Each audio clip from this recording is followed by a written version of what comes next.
Let's talk about a different kind of exhaustion. It's not the tiredness that comes from a hard day's work, the pleasant ache of muscles that have been used. It's a deeper, more insidious weariness, a soul-deep fatigue that sleep can't touch. It's the kind you see in the eyes of the friend who always listens, the family member who never complains, the colleague who always volunteers. They are the kindest people you know, the pillars, the rocks. And they are running on empty, quietly crumbling under the weight of a virtue turned vice. And what if I told you that their very kindness might be the very thing slowly, methodically destroying them? We're taught from our earliest breaths that kindness is an uncomplicated, absolute good. We tell children to play nice, to share, to be kind. We admire it in our leaders, praising compassion. We measure our own humanity by the warmth we can extend to others. But this simplistic, sunlit view misses something critical, something hidden in the recesses. Like everything else with the power to shape a life, love, ambition, faith, kindness has a shadow side, a dark underbelly. It's a side we rarely acknowledge because to do so feels like betraying a sacred ideal. It feels like admitting that light can sometimes blind. But ignoring that shadow doesn't make it vanish. It just lets it grow in the dark, unchallenged and unnamed, until it begins to dictate the show. It starts, often, with the simplest of lessons, written on the soft clay of a child's heart. A child learns through subtle cues and explicit instructions that being agreeable, putting their own toys aside, swallowing their own disappointment to make an adult comfortable, earns them something they desperately crave. Approval, a smile, a pat on the head, maybe even a love that feels frighteningly conditional. You're such a good boy for letting your sister have it. Thank you for not making a fuss. Over years, this lesson doesn't just stay in the conscious mind as a strategy. It rewires the nervous system. It burrows deep into the subconscious, becoming a core operating system. Kindness ceases to be a choice and morphs into a survival mechanism, a reflex as automatic as flinching from fire. And as that child grows, the line between who they truly are and what the world expects them to be becomes blurred, then erased. They become the good one, the reliable one, the one who never says no because no feels like a threat to their very belonging. Here's the unsettling raw truth. When kindness is driven by a deep-seated fear of rejection, by a desperate silent plea screaming, "Please see me as valuable," or by a fundamental belief that your needs are an inconvenience, it's no longer pure. It becomes a mask, a carefully crafted performance. And masks, when worn for too long, don't just conceal. They suffocate. They fuse to the skin. They steal the oxygen from the very person wearing them, leaving them gasping for air in plain sight. Think of the endlessly kind people you know. Maybe you are one. They'll listen to your problems for hours, long after their own empathy is spent. They'll help you move on their only day off. They'll sacrifice their own rest, their own peace, their own creative spark to make sure you're okay. It looks, on the surface, like sainthood, a portrait of altruism. But if you've ever lived inside that role, you know the secret they'd never dare utter. Behind every act of self-sacrifice, there's a quiet, churning reservoir of resentment, a tiny, terrified voice that whispers, "What about me? When is it my turn?" And that voice is almost always violently silenced, beaten back with guilt, because this brand of chronic kindness comes with an unspoken ironclad rule. You are not allowed to put yourself first. Your worth is contingent on your usefulness to others. Psychologists have a term for this unraveling: compassion fatigue. It's the profound emotional, physical, and spiritual exhaustion that comes from caring too much for too long without ever replenishing your own reserves. We see it starkly in healthcare workers, in teachers, in caregivers of the elderly. But it's not confined to helping professions. It's a silent pandemic risk for anyone who has ever confused kindness with self-erasure, for anyone who believes love must be earned through perpetual self-diminishment. The studies are brutally clear on this.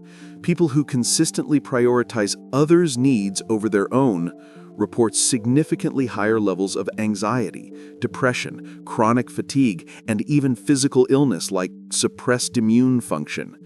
Their kindness, unchecked and without boundaries, becomes a slow-motion act of vanishing. Think of it like a gardener who passionately waters every single plant in the neighborhood except their own. They pour from an empty can. The result is inevitable and tragically twofold. The gardener collapses from thirst, and the whole garden they tended suffers for lack of a sustained, healthy caretaker. But there's an even more unsettling, ironic layer to this dynamic. Sometimes the kindness itself becomes a weapon, not in the obvious, manipulative way of a villain, but in a quiet, unconscious, systemic way. When you are anointed as the kind one, people begin to expect it. They come to rely on it. They build their own comfort, their own schedules, their own emotional stability on the foundation of your constant, predictable availability. And without anyone intending it, not you, not them, your excessive kindness teaches the people around you a dangerous, corrosive lesson: that your needs are perpetually secondary, that your time is less valuable, that your feelings are negotiable. Over time, they stop even asking what you want or how you are. They simply assume you'll adjust, you'll accommodate, you'll bend. You have trained them through 1,000 silent yeses that your boundaries are flexible. So the kind person, in a cruel and tragic twist, ends up diligently training the world to overlook them. This creates a painful, isolating paradox. The kinder you are, the more invisible you become as a full, complex human being with your own desires and limits. And that invisibility isn't peace. It's loneliness dressed up in politeness. It's erasure with a smile. Now, this isn't to say kindness is bad. That would be a monstrous conclusion. Genuine kindness, the real article, is a radiant, healing, connective force. It's the glue of society and the balm for the soul. But we must learn with urgent discernment to see the critical difference. There is a kindness that flows from a place of abundance, from a full cup that can be shared freely without draining the source. It says, "I have enough, so I give." And then there is a kindness that bleeds from a place of emptiness, a desperate, often frantic attempt to fill an inner void by giving yourself away piece by piece. It whispers, "Please take this, and maybe then I will be enough." One heals both giver and receiver, the other corrodes. One comes from love, from wholeness, the other from fear, from lack. The data backs this up unequivocally. Research from the Journal of Personality and Social Psychology found that people who struggle to say no, often those who score high in agreeableness, our societal synonym for kind, are significantly more likely to experience burnout and feel exploited. Another pivotal study from UC Berkeley's Greater Good Science Center showed that altruistic behavior boosts our well-being, but only when it's voluntary, authentic, and choice-driven. When kindness is performed out of guilt, heavy obligation, or the bone-deep fear of disappointing others, It has the opposite effect. It actually lowers happiness, increases stress hormones like cortisol, and breeds resentment.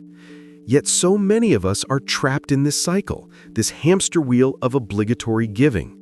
We say yes to avoid seeing that flicker of disappointment in a friend's eye. We give until it hurts to avoid the searing label of selfish. We sacrifice our dreams to avoid the terrifying prospect of losing love or belonging. But the exorbitant cost of this endless giving is a form of profound identity theft. Slowly, imperceptibly, you lose sight of yourself. Your hobbies gather dust. Your opinions soften into agreeable mush. Your desires feel like selfish indulgences. You become a stranger in your own skin because your entire sense of self has been built around the single, exhausting act of serving others. And this right here is where the monster stirs in the basement of the psyche. Because when you chronically suppress your own needs, when you deny your legitimate anger and bury your boundaries in the holy name of being nice, those feelings don't just disappear. They don't evaporate. They are lawless. They defy annihilation. They collect. They ferment in the shadows of your subconscious, turning from sadness to anger, from anger to rage, from rage to a cold, silent nihilism. And eventually, they will demand to be heard. They come out sideways, in ugly, leaking ways. Maybe it's snapping at your partner over a dish left in the sink. Maybe it's passive-aggressive comments, a resentment that leaks out in subtle toxic barbs that you immediately excuse. Maybe it's a somatic symptom, a back that goes out, chronic migraines, a gut that is perpetually in knots. Or maybe it's something darker, a decades-long repression of feeling that finally explodes in a torrent of rage, leaving you and everyone around you shocked at the intensity of the fury contained in your kind body. We like to believe that being kind protects us from our own darkness. But the reality is kindness without honesty, without self-honor, creates the perfect breeding ground for it. Every time you smile when you want to cry, every time you say it's fine when it's definitively not, you aren't being kind. You are committing a profound act of self-abandonment. And self-abandonment always has consequences. The body keeps the score, and the soul keeps an even darker ledger. So why do we do this? Why do we trade our sovereignty for a medal of nice? The answer is woven into the very fabric of our social and often familial conditioning. From a young age, many of us absorb a dangerous, flawed equation, that our worthiness is directly tied to our agreeableness, that love is not a birthright, but a currency earned through performance, through obedience, through the sacrifice of our own will on the altar of others' comfort. Children who grow up in environments where affection is transactional, where praise is given for compliance and withdrawn for assertiveness, often carry this twisted blueprint into adulthood. They become the adults who confuse people-pleasing with virtue, who wear self-neglect as a badge of honor. But true kindness does not erase the self. True kindness is inclusive. It includes the self in its circle of compassion. If your version of kindness is costing you your mental health, your joy, your energy, your voice, then it's not kindness anymore. It's self-neglect dressed up in the virtuous costume of altruism. It is literally killing you with goodness. Neuroscience gives us a fascinating clue about why this pattern is so hard to break. Our brains are equipped with something called the mirror neuron system. It's our neural Wi-Fi, what allows us to feel empathy. When we see someone in pain, our own brain lights up in similar regions as if we are experiencing that pain ourselves. We are literally, biologically wired to connect, to resonate, to care. It's beautiful. But here's the crucial life-saving catch. Mirror neurons don't distinguish. They have no ethical filter. They don't know the difference between healthy empathy and destructive, boundaryless empathy. If you constantly expose yourself to the suffering and demands of others without any filter, without any psychic membrane, your brain gets flooded with the same stress signals as if the crises were your own. It's like leaving the emergency broadcast system on all the time at full volume. The result is a body in perpetual fight or flight, chronic stress, a weakened immune system, adrenal fatigue, and profound emotional exhaustion. Your brain wasn't built for boundaryless kindness. It was built for balanced, reciprocal connection. It was built for compassion that includes compassion for the self. The dark side of kindness, then, isn't that kindness itself is flawed. It's that this beautiful, essential human impulse can be twisted by fear, by cultural dogma, by our own unhealed wounds and ancient hungers, into something that looks noble on the surface, but is slowly, quietly eating us alive from the inside out. It becomes a prison of our own making, with bars gilded in praise. And when that happens, the very thing we thought was our greatest strength, our core identity, becomes the very thing that breaks us. The path forward isn't toward cruelty, but toward discernment. It's about learning the sacred art of the kind no. It's about understanding that the most generous act you can offer the world is not a depleted self, but a nourished, full, and authentic one. Because you cannot pour from an empty cup. You can only offer drops of bitterness. To truly give, you must first learn to receive from yourself. Start there. The world needs your genuine light, not your exhausted shadow.